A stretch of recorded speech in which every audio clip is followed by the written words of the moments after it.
Okey, Umar dan Ammar radhiyallahu anhum ajma'in tidak tahu apa yang harus dilakukan dulu. Ammar radhiyallahu anhu kan, anda tahu tak apa dia lakukan? Dia mula berguling-guling di atas tanah. Kan? Dia kata tak ada air, jadi dia menggunakan kiasnya. Dia berkata, okey, tayamum untuk uduk. Tapi kami tak tahu apa yang harus dilakukan untuk khusul. Jadi aku akan melumurkan tanah di seluruh badan aku. Jadi dia mula berguling-guling atas pasir. Umar ibn Khattab radhiyallahu anhu berkata, tak maulah.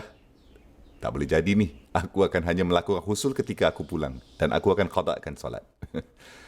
Dan itulah yang dilakukan oleh Umar radhiyallahu anhu. Jadi mereka berdua ni tentang hal ini berpendapat berbeza sama sekali, kan? Walaupun dengan sahabat Nabi SAW. Okey, mereka datang kepada Nabi SAW. Dan Rasulullah SAW ketika dia ditanya mengenai hal itu, Nabi SAW beliau ketawa.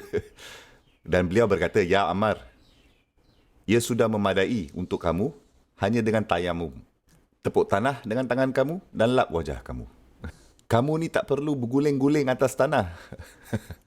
Ammar radhiyallahu anhu, dia memberitahukan orang tentang hukum ini dan seterusnya. Dia menyebutkan kejadian ini. Umar ibn Khattab radhiyallahu anhu ketika dia adalah khalifah dan dia mendengar bahawa Ammar memberitahukan orang bahawa mereka tidak perlukan melakukan khusul jika mereka tidak mempunyai air. Dia perlu menjelaskannya. Oleh itu, dia panggil Ammar. Dan dia cakap dengan Ammar, apa itu kamu memberitahu orang ramai? Dan dia berkata, ingat tak kejadian itu semasa kita travel dalam perjalanan dan ada rombongan caravan dan kita dua tak tahu apa yang perlu dilakukan untuk khusul. Dan Umar ibn Khattab radhiyallahu anhu berkata, oh okey, aku ingat. Bermakna, aku ingat kejadian itu sekarang. Jadi Ammar membawanya kembali kepada perhatian Umar radhiyallahu anhu untuk ingatkan peristiwa kejadian itu berguling-guling atas tanah itu. Dari situlah aku memperolehi hukum ini. Dan apa maksudnya ialah Ammar ketika dia pergi ke Nabi SAW dan bertanya kepadanya tentang hal itu, Umar radhiyallahu anhu tidak hadir di situ, kan? Tapi pada dasarnya Ammar pergi dan dia mengingatkan Umar tentang kejadian itu. Dan dia memberitahunya apa yang berlaku dari itu. Dan Umar radhiyallahu anhu berkata, adakah kamu pasti wahai Ammar? Dan dia berkata, ya.